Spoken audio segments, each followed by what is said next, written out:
chapter 7, Hari Om. Etad Yodini Bhutani Sarvanityupadharaya. Verse number 6, chapter 7.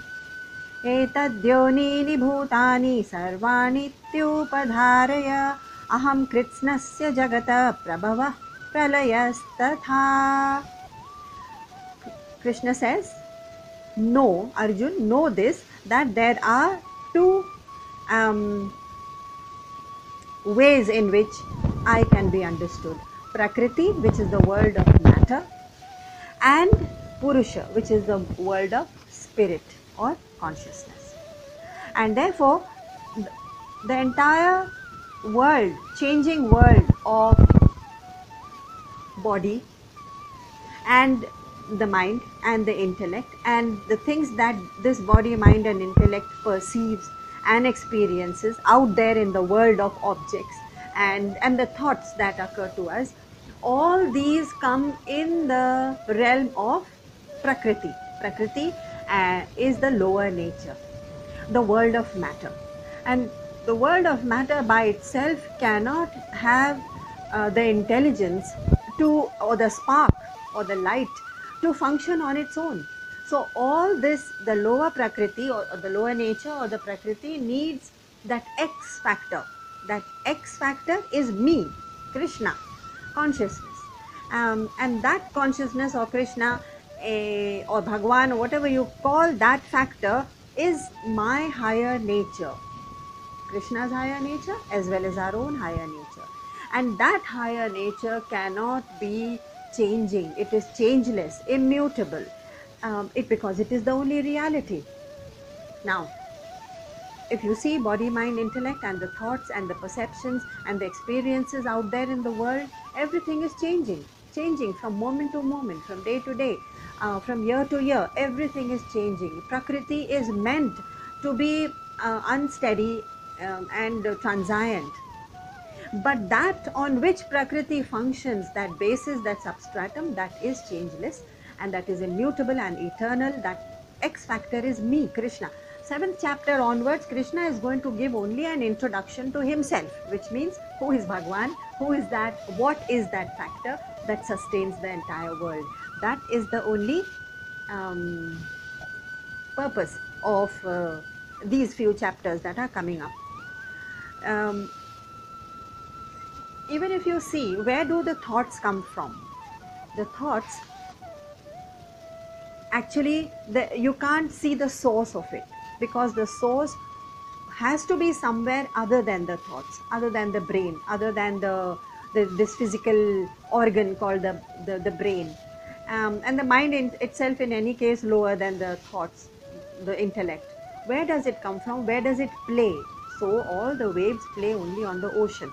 That's where we had stopped. And because Bhagwan cannot give a direct, or does not wish to give a direct description of who he is, he says, I'm going to give you allegories.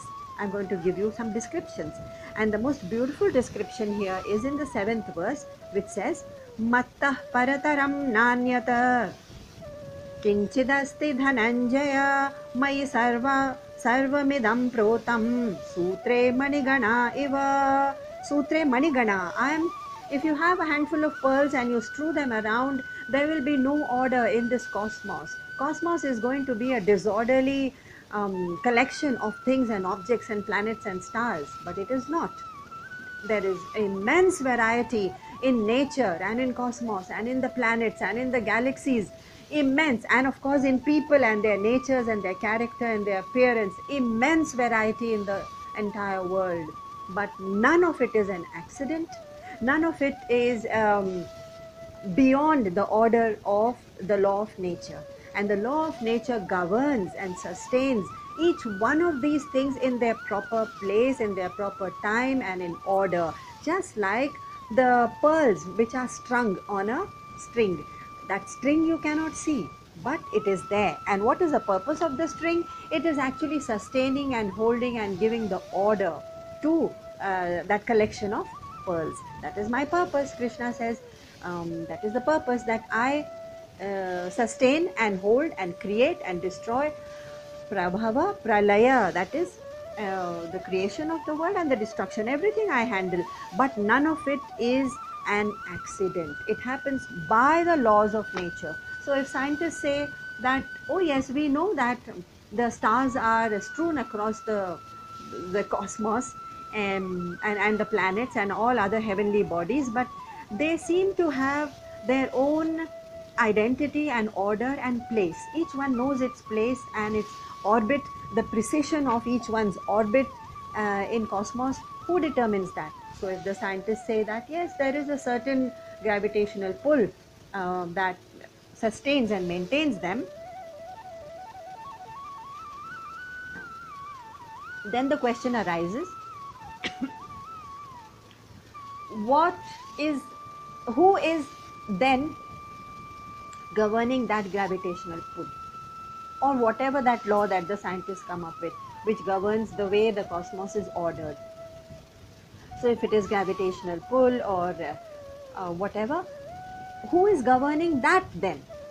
So behind everything there is a cause, and Krishna says, I am the cause of everything. So Prakriti plus consciousness, matter plus spirit. There are only two things, that's the lower nature and upper nature. Even within ourselves, if we see, if we are identified with the material world, we are living in our own lower nature, that is in Bhagwan's lower nature. And if we are identified with that the highest truth, that consciousness, the moment we identify with that, and that happens very often in meditation, then we ourselves are identifying with that higher consciousness, which means our own highest nature, which means Bhagwan. So Prakriti and Purush are the only two things that constitute this entire universe and existence.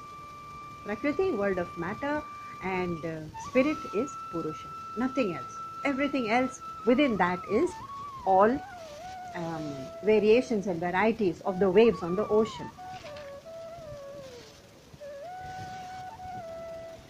Okay, number 9, what does, no, number 8, 7th chapter, number 8.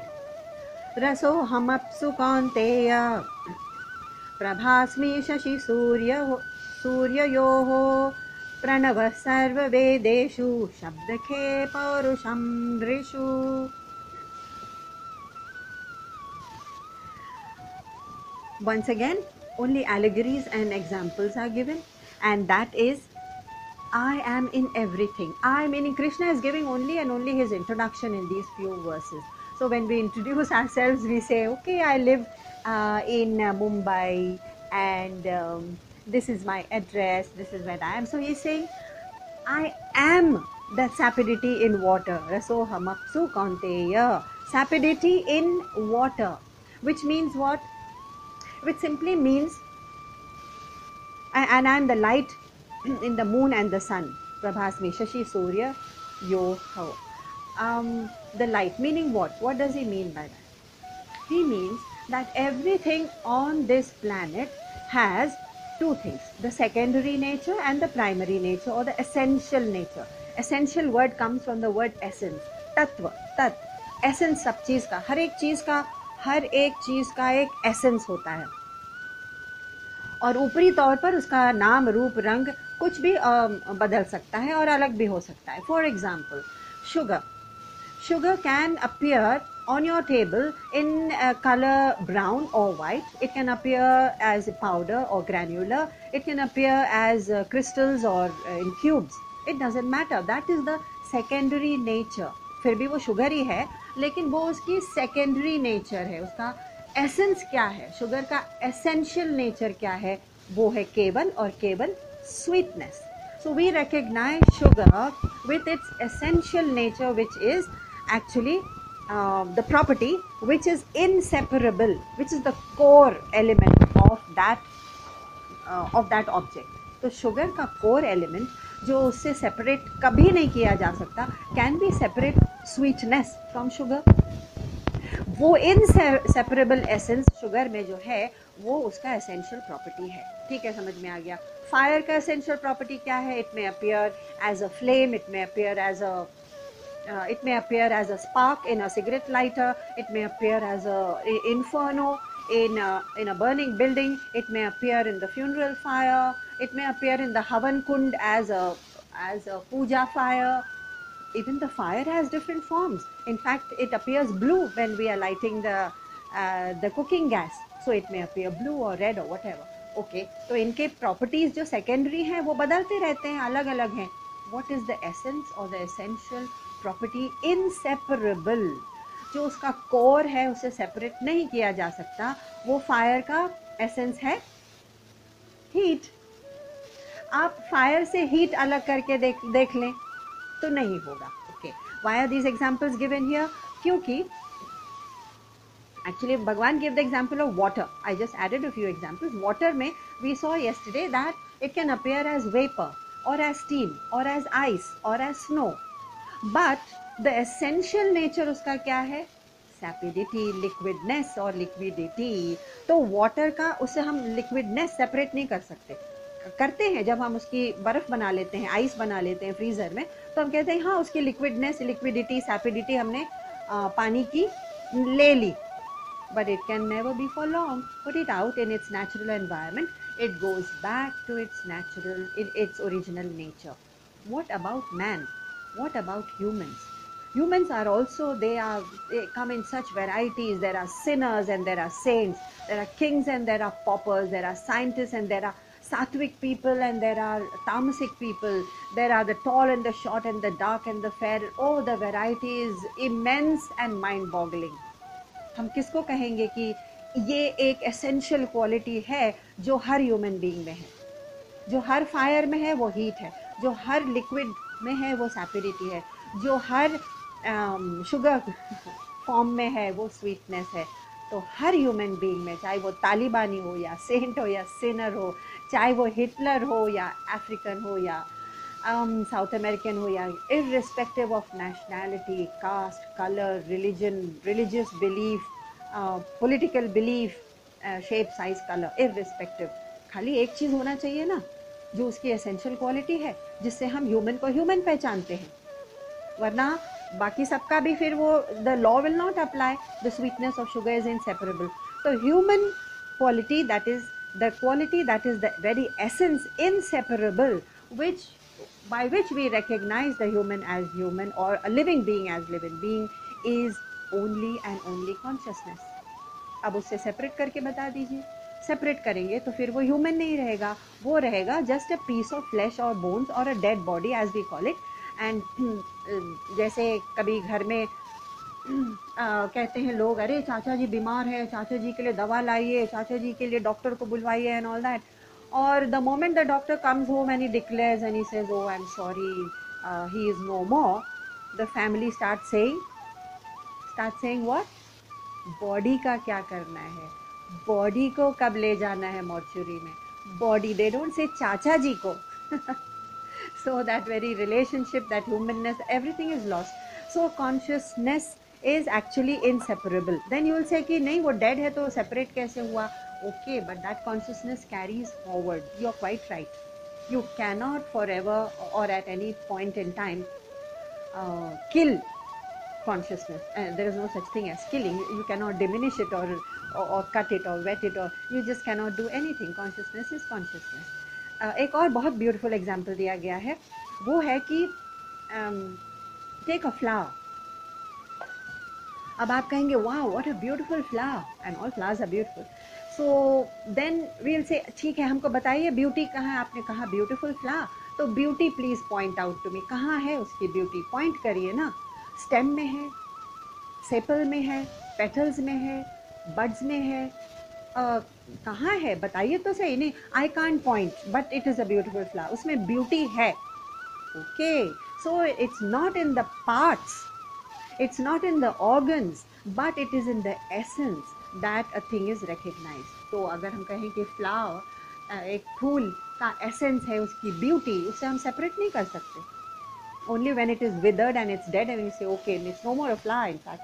Okay, so human being की हमने अगर एक बार पहचान ली उसकी essential quality, which is which is the essential quality and not the changing or secondary quality, then we can recognize that consciousness or that Atma or that X factor, that spark of light, that spark illumining, that eternal awareness, that Bhagwan, let's call it Bhagwan. I don't care what the name is, in everyone, let's recognize it. That is what the Bhagwan is saying. I am there in everyone. Can you see me? No, we cannot see because our thoughts are taken up by the outer appearance of everything. हर चीज में हमारा मन सबसे पहले outer appearance में जाता है. क्यों?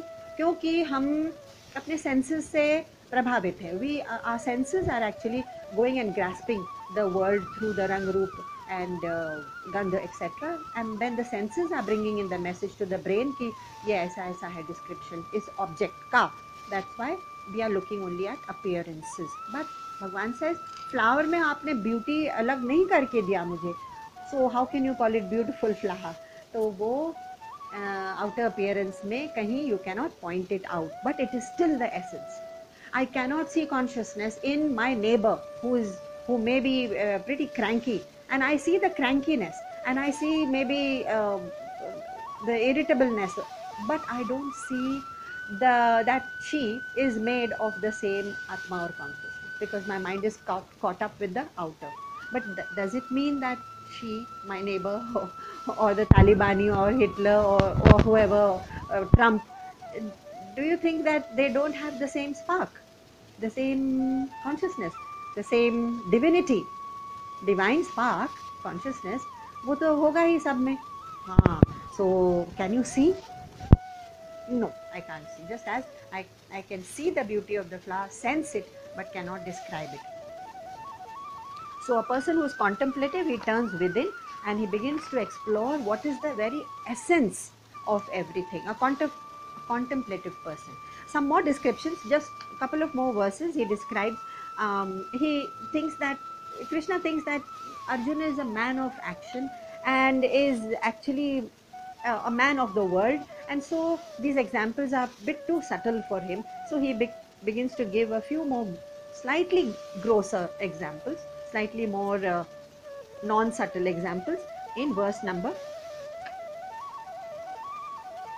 10. बीजं मां सर्वभूतानां विद्धि Partha सनातनम् बुद्धिर्बुद्धिमतामस्मि तेजस्तेजस्विनामहम्. There's such poetical beauty in this verse. Buddhir-buddhimatam-asmi, tejas-tejasvinamaham. Wow, beautiful. Okay, what does he mean?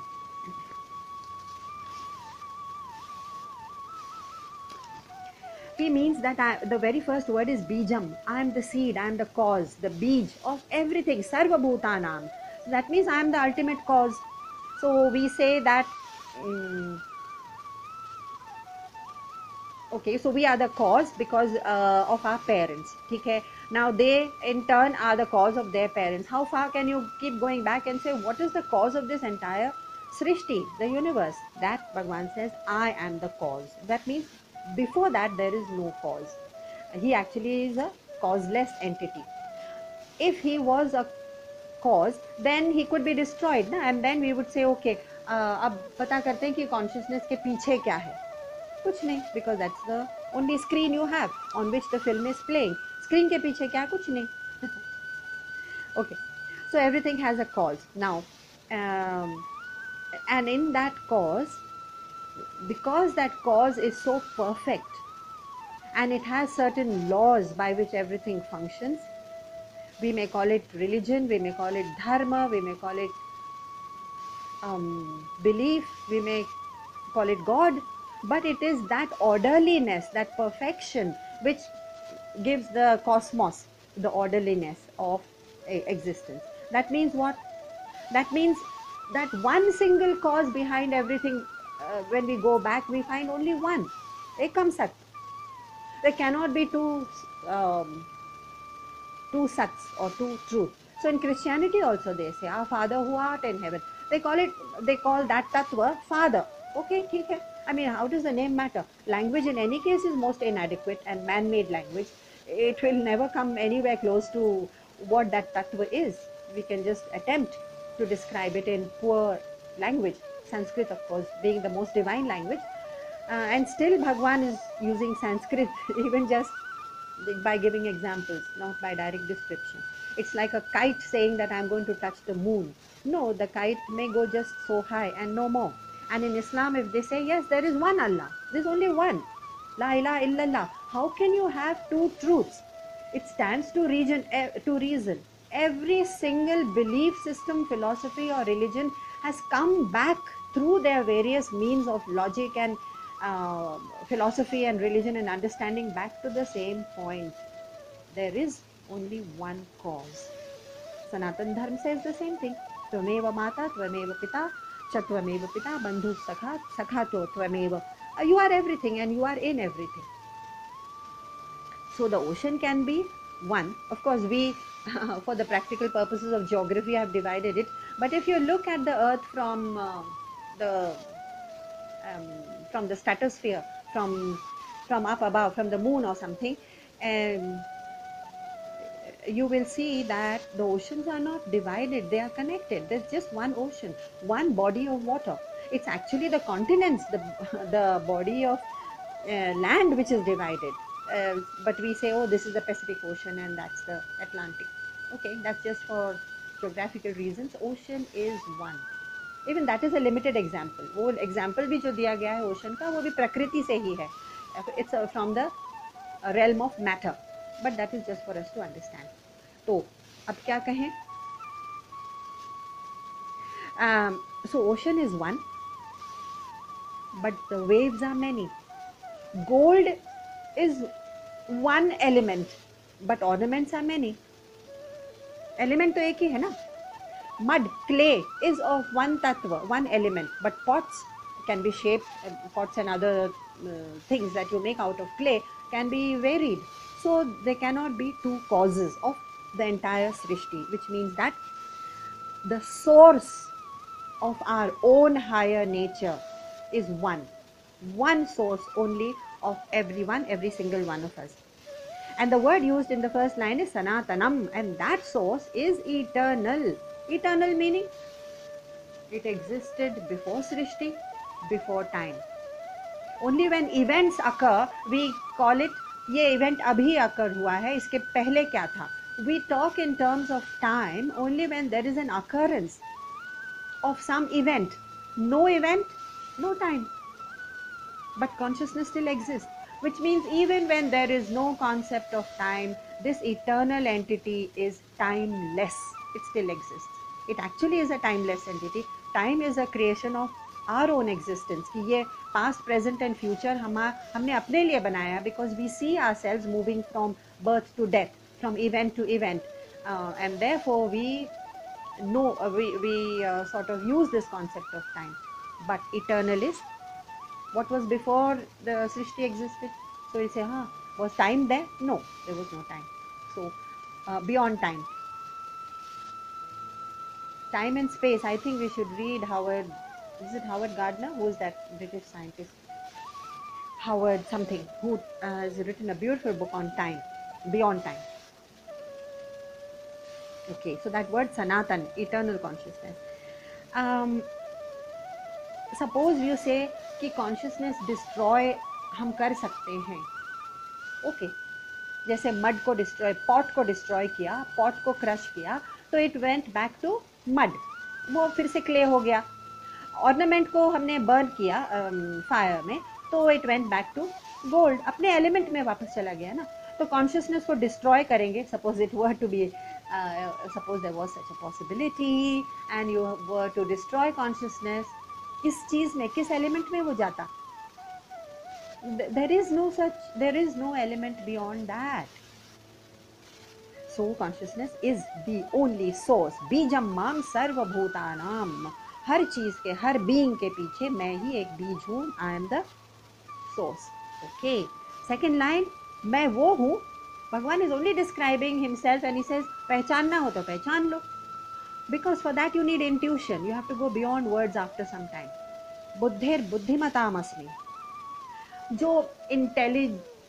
जो हर एक का इंटेलेक्ट है ना, उसके अंदर का मैं इंटेलिजेंस हूँ. What does that mean? It's like the spark of intelligence. Intellect तो सबके पास होती है, नहीं तो हम जीवित कैसे रहते? How would we survive? How would we be able to fend off danger? Even animals know how to fend off danger. So there is intelligence. Even a small worm which is walking on top of your page, the moment you breathe on it, it will either freeze or else try and escape, whatever its mechanism. It has a survival instinct. It has an intelligence. Okay, it has that intellect. That intelligence in that intellect is me, which means what? That you have a brain, okay, you have an intellect, okay, but I am that beam of light without which it will not spark, and it will not have, like Einstein's brain, which still exists in a beaker in some laboratory somewhere in the US. Yes, the brain exists, the brain, the organ is there. Where is the spark? How can we not go and ask that brain in the beaker, please tell us about the theory of relativity? ये relativity of time क्या है, हम नहीं पूछ सकते क्योंकि उसमें वो spark नहीं है, वो चला गया. So I am that spark which makes everything alive. Everything exists, but that aliveness, if it's not there, I am non-existent. We are all fairly intelligent, no doubt. But have you seen what happens to that intelligence when we are in a state of shock or in a state of great grief? बहुत ज़्यादा दुख में जब हो तब वो सूझता, हम कहते हैं ना, सूझ नहीं रहा क्या करना है, we go blank. That intelligence seems to be obscured. That means, and also in sleep, it seems to go into dormancy, it seems to go to sleep. And also when we have fainted, it's not there. What about anger? When we are extremely angry, it's only anger and that blindness of anger in which we act. The intelligence कहाँ जाती है? मैं कौन हूँ, मुझे कैसे behave करना चाहिए? वो intelligence, वो सभ्यता, वो संस्कार, वो कहाँ जाता है? For that fraction of a second or few minutes, वो भी चला जाता है. It becomes obscured. It's like sunlight which is falling on a mirror, and then the mirror fractures, और फिर वो light बिखर जाती है. So then for some time you cannot see clearly. गुस्से में भी हम clearly नहीं देख पाते हैं. Chapter 2 में 63rd verse में, if you remember, क्रोधात् भवति सम्मोहः, सम्मोहात् स्मृति विभ्रमः. सम्मोहः, almost as if we are hypnotized, blinded. Intelligence एकदम obscure हो जाती है. But when I am sparkling with intelligence, with buddhi, Krishna is there. When my sanskar is with me and when I know what is right and what is wrong, Bhagwan says, I am with you. Just a small digression, I'll take 5 minutes. There are 3 types of buddhi as described, and that is Shuddha Buddhi. The Shuddha Buddhi is what? When you have a sense of compassion and generosity and forgiveness and empathy and generosity, honesty, patience, titiksha. Titiksha is that sense of forbearance. जो भी होता है, I will bear it. Selflessness and also the ability to reflect, that reflectiveness. ये सब कौन सी बुद्धि में आता है? शुद्ध बुद्धि में. That means the other people don't have बुद्धि. जो बिजनेस कर रहे हैं, जो दुनिया में मीटिंग्स कर रहे हैं और अपना कारोबार चला रहे हैं या अपना प्रोफेशन देख रहे हैं, क्या उनमें बुद्धि नहीं है? हाँ है. That is called तीक्ष्ण बुद्धि. It's not शुद्ध बुद्धि, it is तीक्ष्ण बुद्धि, which means that understanding of complex, very very complex laws of medicine or astronomy or art or music or management or teaching or art or designing or computers or software. एक complex thing को जब हम समझना चाहते हैं दुनिया में, वो उसके लिए एक तीक्ष्ण बुद्धि चाहिए होती है. Okay, fine. So what is the third kind of buddhi? The third kind is Sukshma Buddhi. Sukshma Buddhi is the ability of the buddhi to distinguish between Atma and Anatma. विवेक. सबसे पहले तो हमको स्पिरिचुअल प्रोग्रेस के लिए विवेक चाहिए होता है कि ये सत्य है, ये असत है, ये आत्मा है, ये अनात्मा है, ये जस्ट मटेरियल है और ये स्पिरिट है. And who am I? Am I the matter or am I the spirit? What is the real me and what is the not me? इसका विवेक जिस बुद्धि में आता है दैट इज कॉल्ड द सूक्ष्म बुद्धि। अब ये शुद्ध बुद्धि जो है, जिसमें very very noble and selfless emotions या थॉट्स आते हैं, एंड सूक्ष्म बुद्धि जिसमें there is a vivek and understanding of what is true and not true in this whole sansar. These two buddhis are used for spiritual progress, our own spiritual progress. तो आप कहेंगे तीक्ष्ण बुद्धि का क्या होता है? हमने तो अपने बच्चों को वही सिखाया है, गेट गुड ग्रेड्स, क्लास में अव्वल आना है आपको, और आपको कंपटीशन में भी अव्वल आना है, और अपने दोस्तों से छुपा छुपा के किताबें ला के कंपटीशन में बैठ के और अपने को आगे बढ़ाना है, और ऑफिस में अगर किसी को पीछे छोड़ना पड़े या नीचा दिखाना पड़े तो भी आपको ऊपर ही उठना है, क्योंकि आपका फेम, नेम, नाम, प्रतिष्ठा, यही सबको सक्सेस माना जाएगा। हमने तो यही सिखाया और सीखा भी यही है कि तीक्ष्ण बुद्धि इज द हायर बुद्धि। बट नो, शास्त्र आर टेलिंग अस दैट तीक्ष्ण बुद्धि is only for you to function in the material world, to gain progress in the material world. It will not lead you to the liberation or to the higher rungs of spiritual learning. उसके लिए सिर्फ मन को शुद्ध करना होता है, become selfless, no competition. हम अगर किसी स्कूल में जाएं, कृष्णमूर्ति स्कूल्स में कंपटीशन नहीं होता था, no exams, no competition, but everyone participated wholeheartedly and with great joy and gusto. And those were experimental schools. They are just a handful in the whole world. But every other school in the world is saying कि नहीं, आपको competition में अपने बच्चों को झोंक देना है. But as a result of that, what have we done? We have destroyed that शुद्ध बुद्धि in them, which naturally feels compassion and empathy कि अरे यार, मेरे अपने दोस्त को साथ में लेके चलूँ, मैं उसको क्यों पीछे छोड़ूँ? That is natural to the human, and we are told in the competitive world, नहीं नहीं नहीं, आपको आगे बढ़ना है. Just let it be, whatever. Whoever else you leave behind. So competition has an ugly face to it in our structure of our education and in our corporate world, in which everyone is completely steeped. Our children and our grandchildren and our neighbors and our families. और फिर बातें भी वही उसी की होती हैं कि भैया सक्सेस का पैमाना ही वही है ना. तो we are actually on the wrong path, which means कि उनकी spiritual progress के लिए, उनके liberation के लिए, और अपनी भी, हमने कोई दूसरा रास्ता न चुना है, न देखा है, न उनको गाइडेंस दी है. So in the world of education also, we have led them astray, and we are also gone astray. Sukshma buddhi and Shuddha buddhi are the only two buddhis which are going to lead us to the spiritual path. Now,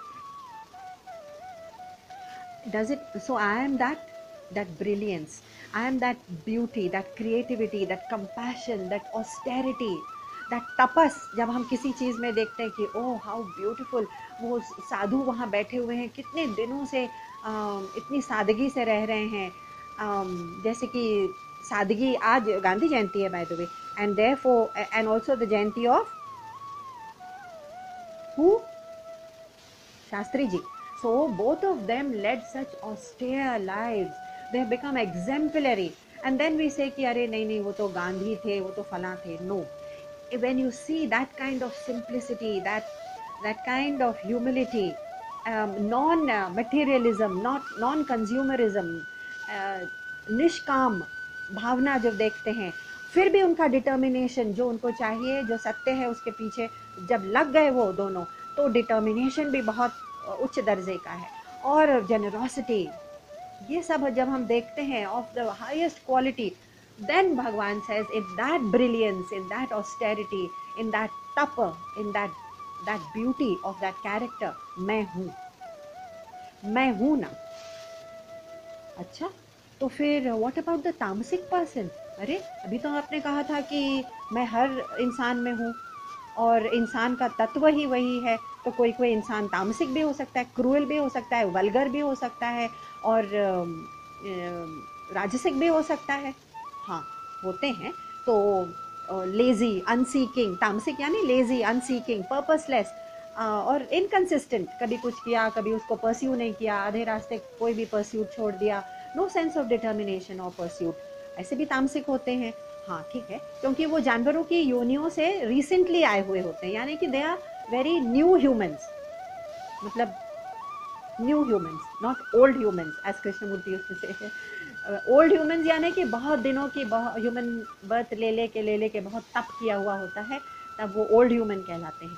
तो ये तामसिक में तो भगवान है नहीं, हाँ है, ज़रूर है, लेकिन वो स्पार्क, वो ब्रिलियंस नहीं दिखाई देगा, बिकॉज इट्स लाइक सेइंग कि हम एक डिच और एक गटर में भी पानी देख रहे हैं, हाँ पानी दिखता है, लेकिन वो पानी की स्वच्छता नहीं रहती। लेकिन क्या हम डिनाई कर सकते हैं कि वो भी पानी है?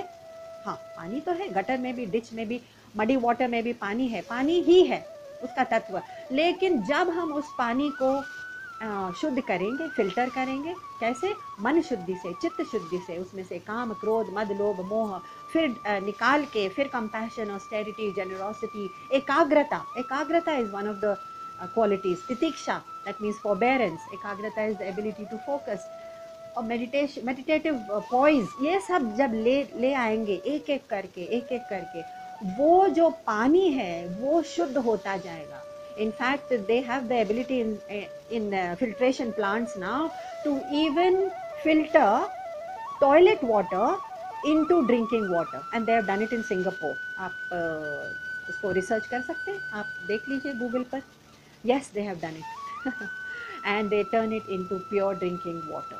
ऐसा फिल्ट्रेशन अगर हमारे मन का और बुद्धि का हो जाए, तब वही तत्व, वही essence, it will sparkle through like the brilliance of Krishna. Krishna एक नाम दिया गया है उस तत्व और एसेंस को। तो उनको एक वृंदावन के बांसुरी बजाने वाले न समझे, उनको एक चैरियटियर न समझे, अर्जुन के सारथी न समझे। Yes, these are forms given so that our mind grasp the entity, ठीक है, लेकिन वो तत्व जो है, एसेंस जो है, वो हर पानी में है। क्रिमिनल की क्रिमिनलिटी में भी है, वल्गर इंसान की वल्गैरिटी में भी है, हाँ, लेकिन वो शाइन फोर्थ नहीं करता, वो डल और स्टिंकिंग और डिच वाटर की तरह दिखता है, लेकिन है, एसेंस है, वी कैन नॉट डिनाई, ठीक है। जैसे कि गांधी जी, आज गांधी जयंती है, तो एक एनेक्डोट के साथ I am going to stop here so that we go into discussion.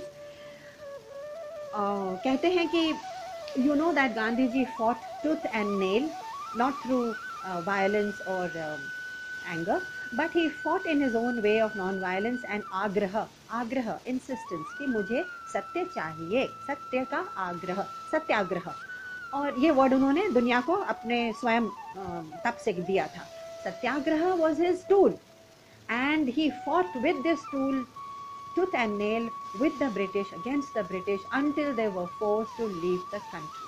Okay, we all know this. But as they were packing their bags, and the last viceroy was Lord Mountbatten, as you know, and he was also the first Governor General of independent India. Lord Mountbatten, as he was packing his bags to go back home to England, he told his wife, Lady Edwina, there is something special and I want that in my personal baggage. Don't put it in the general baggage, please. So she said, okay, what is it? Let me pack it. Later, she was curious and she asked when they were on their journey. She said, what is it in that personal bag which is close to you and you want to keep your personal belongings, something that you value always with you, and isn't it? So he also wanted that thing. Oh, he said, okay, you want to see what it is? He opened the bag and it was a piece of cotton cloth. A piece of cotton cloth? Yes. But he said, you know, this is a piece of cotton cloth which Gandhiji himself with his own hands has woven for me. And I value it and I cherish it. And who was Mountbatten? On paper, in history, he was the enemy. I mean, he was on the enemy side, isn't it, actually? Because he was in the opposition. He had to be expelled from the country. He was not on Gandhi's side, he was on the opposite side. But look what Mountbatten cherished, that piece of cloth, lovingly woven by Gandhiji and presented to Mountbatten. And therefore, Gandhiji always said that you should hate the action, not the actor. You should hate the criminality, not the criminal. क्योंकि वो ditch water में अगर unclean water है तो उसमें वो पानी की क्या गलती है? तो उसमें वो पानी को शुद्ध करने की आप कोशिश करिए, you can filter it, you can help it, do something about it. क्योंकि उस डिच वाटर में या गटर वाटर में या उस क्रिमिनल में जितने भी लोग एक दूसरे को मार काट रहे हैं, सीरिया में, अफगानिस्तान में और भी जगहों में, और अपने मन में हम भी कर रहे हैं, when we hate someone, when we resent someone, in a very small scale, we are also haters and resenters and violent people in a small way. That's what J. Krishnamurti used to say. Except that we don't have the guns and bayonets and helicopters and machine guns of these people. उतना ही फर्क है. होता हाथ में तो हम भी निकल पड़ते, because we do harbor these feelings. Anyway, so उस पानी की कोई गलती नहीं है, that it is murky, and in murky water the sun will reflect as murky light. It will not reflect with the brilliance that it will reflect on shining glass. And therefore Bhagwan says, yes, I am everywhere, but मेरा brilliance, मेरी splendor जो है ना, splendor is the closest word to tej. That is in the 10th verse. तेजस तेजस्विनाम हम. हर तेज में वो तेजस्विता मैं हूँ. That splendor, that brilliance is me. Okay, so we will take up some more descriptions of Bhagwan Balam Balavatam Chaham in verse number 11 next time.